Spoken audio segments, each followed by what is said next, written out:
Пан з вами. И с Духом Твоим. Читание Святого Евангелия паводле Луки. Хвала Тебе, Пане. В той час Езус сказал своим вучням: «Будьте милосердными, як и Отец ваш милосердный. Не судите, и не будут судить вас. Не осуждайте, и не будут осуждать вас. Пробачайте, и пробачать вам. Давайте, и будет дадено вам. Меру добрую, утиснутую, утресенную, и зверхом отсыплють вам у подол ваш. Бо якою мерою меряете, такой и вам будет адмерено». Это слово Пана. Хвала Тебе, Христе.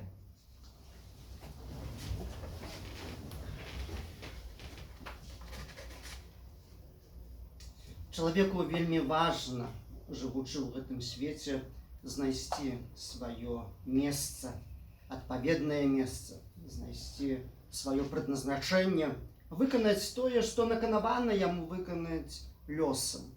І сапраўды немало важно таксама чалавеку, які задумываецца над сваім жыццём і асабліва які верыць у Бога, знайсці сваё месца, правільнае месца перад Богом.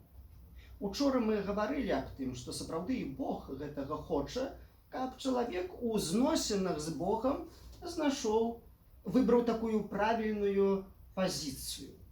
Бог не хоча ад нас, сапраўды не хоча ад нас і не патрабуе ад нас ані нашых малітваў, ані нашых ахвяраў. Гэта ўсе важныя элементы, яны непазбежна павінны прысутнічаць у жыцці веруючага чалавека, але гэта як бы сродак да сутнасці, якую пакліканыя мы адшукаць. А галоўным сэнсам усяго ёсць вось выбудаваць правільныя зносіны з Богом і знайсці сваю правільную пазіцыю. Бог таксама аб гэтым клапоціцца, і каб чалавеку упрасціць гэтыя пошукі, Бог дае закон свой. І вось тут ужо у законе Божым няма ніякай вады, пустых слоў, ці там прыгожых слоў, ці это непрыгожых слоў, але ёсць пэўная канкрэтыка. Чалавек павінен жыць па правілах, якія агучвае Бог, і вось дзякуючы гэтай такой гульні ў жыцці па правілам Божым, чалавек знаходзіць правільную пазіцыю перад Богом, атрымоўвае Божае благословенство, ну і атрымоўвае ўсё, што чалавек хоча, што чалавеку патрэбна для ягонага шчасця.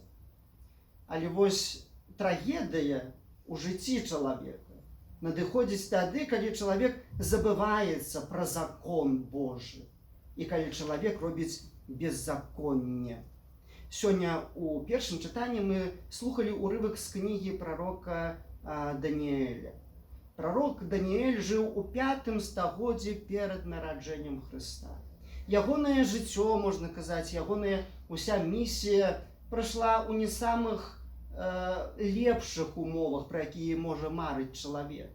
Таму што ён прапаведаваў Слова Божае тады, калі народ ізраільскі прабываў у няволі вавілонскай. І вось у гэтай атмасферы няволі вавілонскай, да якой шмат хто прызвычаіўся да такога духа рабства, нявольніцтва, да, таму што мы ведаем, што гэта няволя доўжылася даўжэйшы, працяглы час, амаль 70 гадоў няволі была. Дык вось падчас гэтай няволі прарок прапаведуе. І сёння мы чулі аб тым, што ён звяртае ўвагу, чаму ўвогуле гэтая трагедыя няволі вавілонскай адбылася. І кажа аб тым, што мы зграшылі, учынілі беззаконне, паступілі несправядліва, узбунтаваліся і адышлі ад тваіх запаведзяў і пастановаў. І вось гэта ўсё сталася прычынай таго, што народ ізраільскі трапіў у няволю, у няшчасце. І вось сапраўды гэта трагедыя чалавека ёсць у тым, калі ён адыходзіць ад закону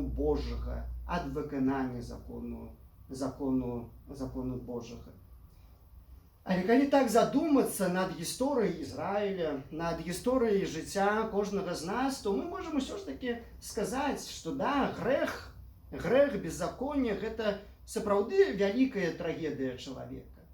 Але ж вяршыняй трагедыі чалавека, жыцця чалавека, ёсць не сам грэх, ёсць не само беззаконне. Вяршыняй трагедыі людскога жыцця ёсць той момант, калі чалавек не хоча прызнаць беззаконне, не хоча прызнаць грэх. Вось тады ўжо ўсё, няма ніякага выхаду. Народ ізраільскі, калі пачуў аб тым, што яны зрабілі беззаконне з вуснаў прарока Даніэля, яны таксама былі здольныя пакаяцца ў грахах.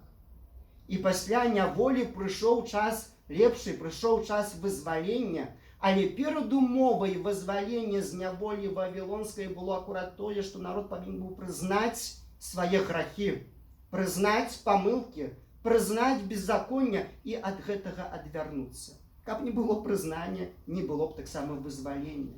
Пакуль няма ў жыцці чалавека прызнання сваіх грахоў і памылак, няма магчымасці, каб чалавек памяняў жыццё сваё і каб ад няшчасця перайшоў на тую дарогу, якая вядзе да больш шчаслівага жыцця.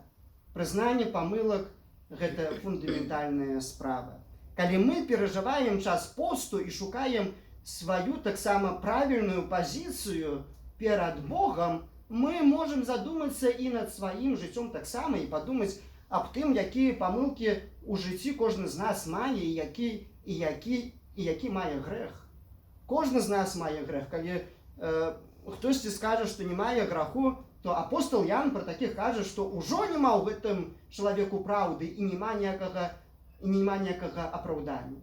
А калі чалавек грэх прызнае дзеля таго, каб у ім пакаяцца, а не дзеля таго, каб яго апраўдаць. Але каб пакаяцца, каб жыццё памяняць, то тады ёсць магчымасць, што чалавек станець на шлях выратавання, збаўлення. І вось да гэтага заахвочвае нас Божае Слова, але пакаянне ў грахах павінна быць таксама дастойным. Учора я дзяліўся з вамі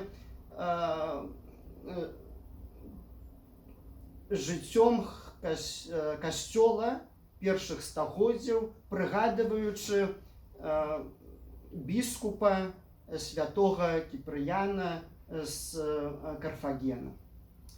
Учора мы захапляліся тым, якое сведчанне веры даў ён, гэты біскуп, якую заняў пазіцыю у канфліктнай сітуацыі, якую пазіцыю займаў таксама касцёл, Божы вернікі. Але сёння хачу таксама сказаць, і што ў той сітуацыі, у 3 стагоддзі, былі хрысціяне і іншыя таксама. Былі і тыя, якія былі залічаны да хрысціянаў паўшых. Вось такі тэрмін быў ім адведзены у старажытнасці. Былі вызнаўцы, якія, вызнаваючы веру ў Хрыста, гінулі ў розных калізеях таксама, як былі выстаўленыя на пасмешышчы іншым, таму што вызнаванне іх каштоўнасцяў і тое, як яны прымалі смерць ад язычнікаў, прыносіла для некаторых радасць. Вось насілле у вачах некаторых было добрай справай, яно апраўдавалася, А што ж тут такога? Забілі хрысціяніна, забілі чалавека сумлення, і дзякуй Богу, не будзе нам перашкаджаць жыць далей, Вось, можна такіх пасадзіць у цямніцу, можна іх пазбавіць волі, і дзякуй Богу, і хай так будзе. Вось так думалі язычнікі. Але вызнаўцы Хрыста, яны пазаставаліся вернымі, яны ведалі, праз які парог наканаваны ім прайсці, яны ведалі, што смерць ёсць тым парогам, калі яны з жыцця зямнога пераходзяць да валадарства Божага. Яны ў гэтым не вагаліся, яны давалі сведчанне веры. Але былі таксама і хрысціяне, якія мелі слабейшую веру. Яны былі кволамі ў вызнаванні сваёй веры, і яны часам складалі ахвяры язычнікам адварочваліся ад Бога, часам баяліся да гэтага прызнацца, но але ўсялякім выпадку яны гублялі прыналежнасць супольнасці касцёла, супольнасцей хрысціянскай, і яны былі паўшымі. І, канешне, уставала праблема, як гэтыя паўшыя хрысціяне могуць вярнуцца зноў да супольнасці і зноў знайсці сваё уласцівае месца у царкве Божай, зноў адшукаць адшукаць правільную пазіцыю у гэтай супольнасці Божай і перад самім Богам. Гэта іх таксама хвалявала. Не было сумлення спакойнае паўшых хрысціянаў тады, калі яны здраджвалі сваім рэлігійным перакананням. І ў сувязі з гэтым паўставалі вялікія спрэчкі таксама, ці можна паўшых прымаць зноў да супольнасці, ці не, ці наканаваны ім ужо ўвесь час пазаставацца па-за супольнасцю веруючых. Былі розныя меркаванні, былі розныя думкі, былі спрэчкі, даходзілі гэтыя, збіраліся саборы, раіліся розныя біскупы, нават біскуп Рыму прымаў у гэтым удзел і выказваў свае меркаванні. Так вось, усё ж такі дашлі да такой думкі, і святы Кіпрыян таксама лічыў, што можна прыняць паўш, але трэба, каб яны рабілі суразмернае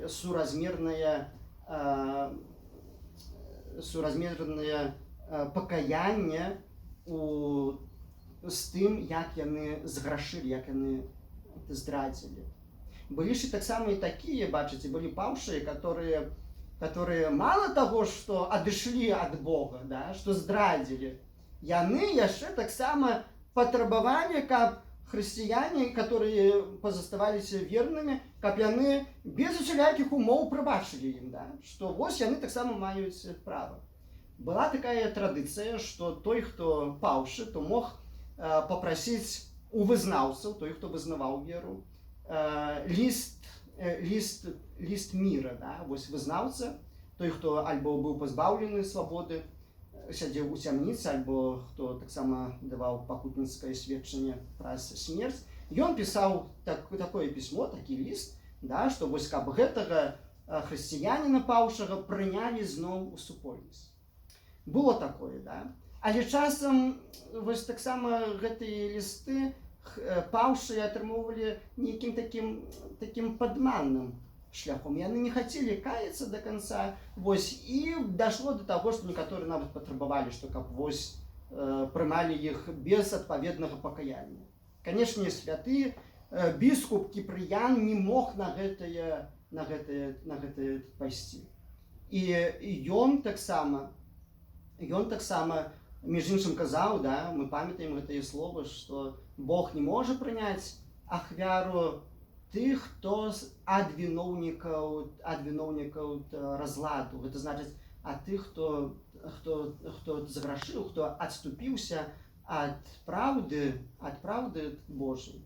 Як бы ахвяра гэта добра, але трэба яшчэ каб вось былі адпаведныя намеры ў галаве чалавека, каб вось настаўленне было правільнае, каб ён сапраўды клапаціўся аб тым, каб заняць пазіцыю правільную перад Богам, і каб гэтай пазіцыі моцна чалавек трымаўся. І святы Кіпрыян казаў, што прабачаць, канешне, трэба, прымаць паўшых да супольнасці трэба, але павінна быць адпаведнае пакаянне. Без пакаяння не можа чалавек, які здрадзіў Бога, зноў вярнуцца ў супольнасць. Не можа такога быць.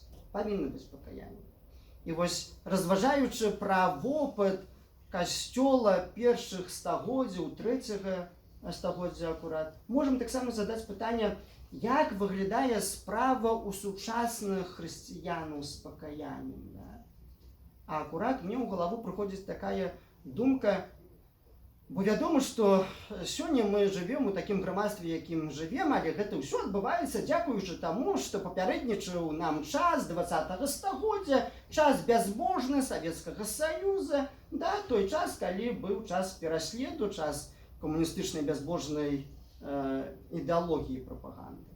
І мы гэта вельмі добра ведаем, да, што шмат людзей у той час адышло ад Бога, яны былі паўшымі хрысціянамі, яны нібыта і былі хрышчаныя, але пераследавалі сапраўды веруючых, хадзілі па церквах, па касцёлах, правяралі, хто ў касцёл ходзіць ці не, і таксама высмейвалі іх, да?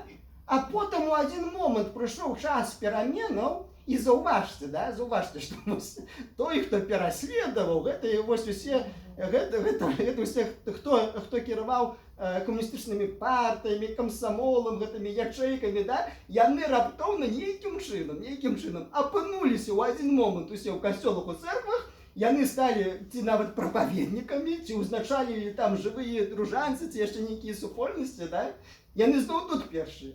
Там, дзе пераследавалі, былі першымі, вось і тут былі першымі. Ведаеце, калі гэта пакаянне было дастойнае, дзякуй Богу, бываюць цуды такія, да? На думку прыходзіць прыклад апостала Паўлы, які быў у свой час тым, хто пераследаваў веру, да? Мы гэта ведаем. Ён быў ганіцелем царквы Христовай, але ў адзін момант Христос яму аб'явіўся, і ён сваё жыццё памяняў, і гэта адбылося ў адзін момант, да? І з таго, хто быў ганіцелем, Бог зрабіў апостала, да?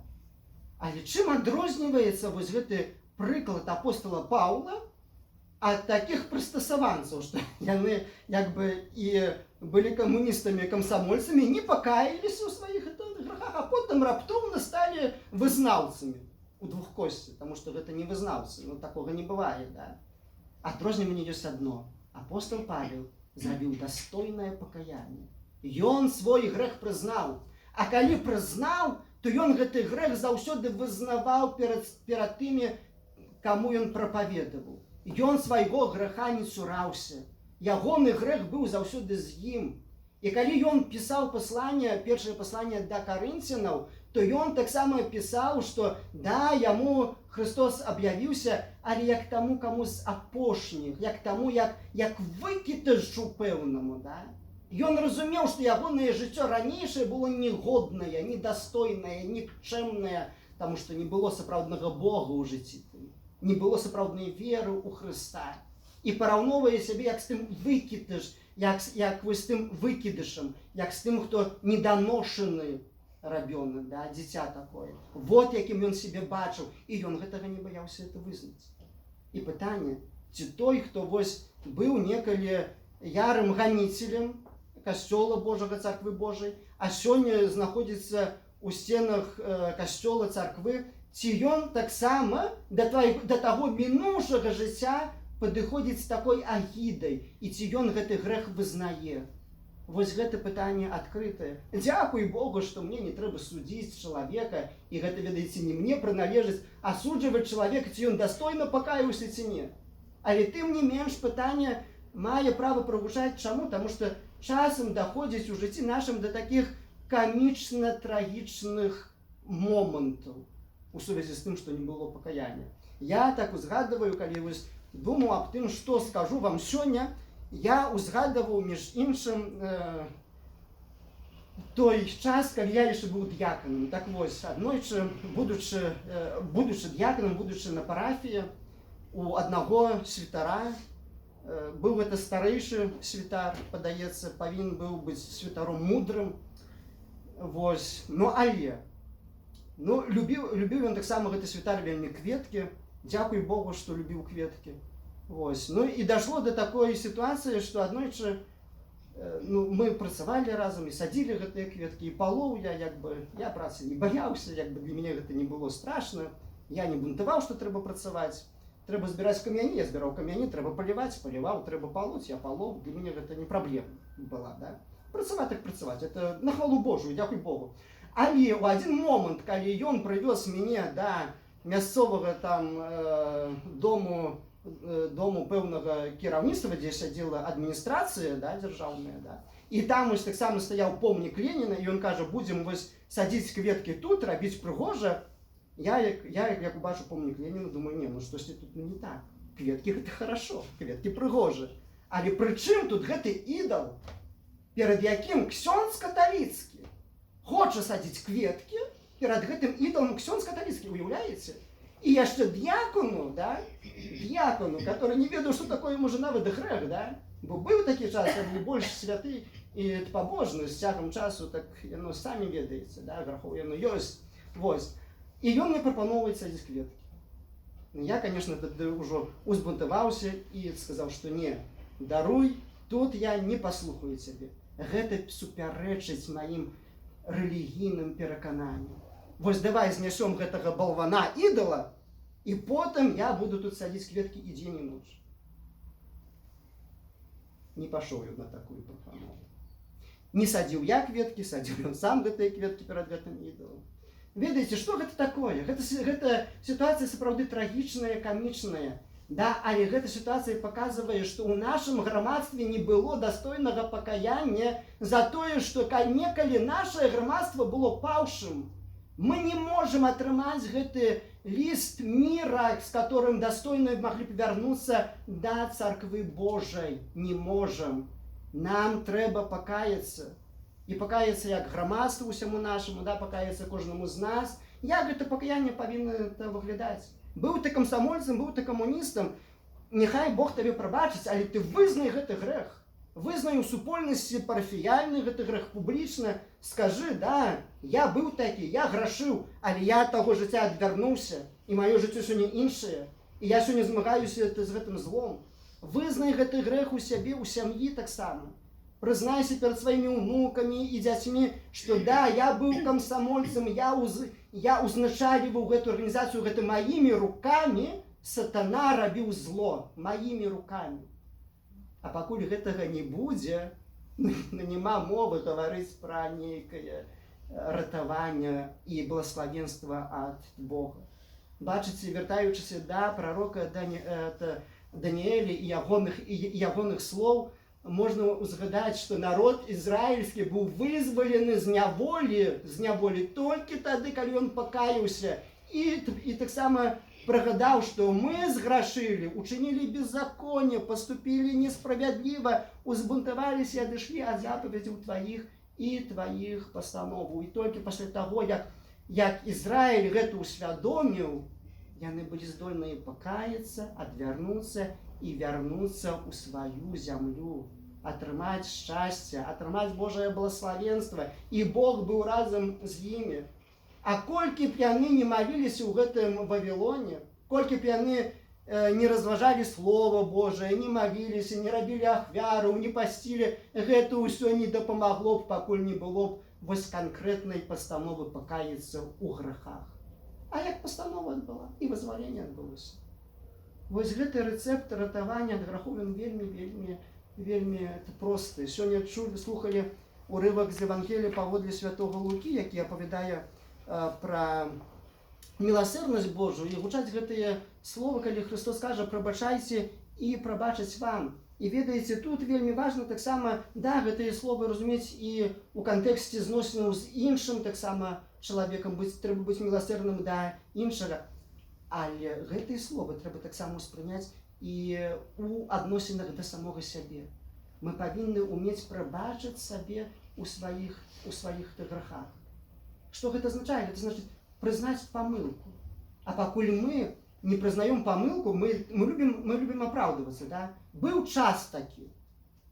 Вось скажам, да, вось успамінаючы мінулае, кажам, ну быў час такі. Гэта ж не мы былі такія, да? Гэта быў час такі. Таксама і сёння, да, вось калі адбываецца гэта грамадскае зло ў краіне, да, калі адбываецца насілле, усе кажуць, ну гэта ж час такі, ну як ён не будзе біць іншага чалавека? Яму ж за гэта грошы плоціць, да? І мы здольныя апраўдаць і сілавіка, вось калі яму за гэта грошы плоціць, то значыць можна біць, да? Калі вось за грошы плоціць, то значыць можна падманваць, фальсіфікаваць, можна хлусіць з тэлебачання, з радыё, да? Это ўсё можна, таму што, ну, грошы ж плоціць, а жыць ж трэба, да? Чаму гэта адбываецца? Таму што чалавек, не веручы ў Бога, ён не верыць у тое, што Бог міласэрны, што Бог можа прабачыць, і ён сабе гэты грэх не можа таксама прабачыць. Ён не можа прызнацца да гэтага граху. А Слова Божае вуснамі Хрыста заахвочвае нас прызнаць гэты грэх. Калі ты верыш у Бога, калі сапраўды ты верыш, калі ты не верыш, то іншае пытанне. Але калі ты верыш у Бога, то ты павінен паверыць у тое, што Бог міласэрны і Бог табе прабачыць. Але каб Бог прабачыў, то не бойся вызнаць таго, што тваімі рукамі д'ябал рабіў зло, што ты адварочваўся ад Бога, да? Рабіў сатана праз цябе шмат свінства, але ты выйдзе з гэтага. А каб выйсці, то трэба з гэтага граху, то трэба прызнацца.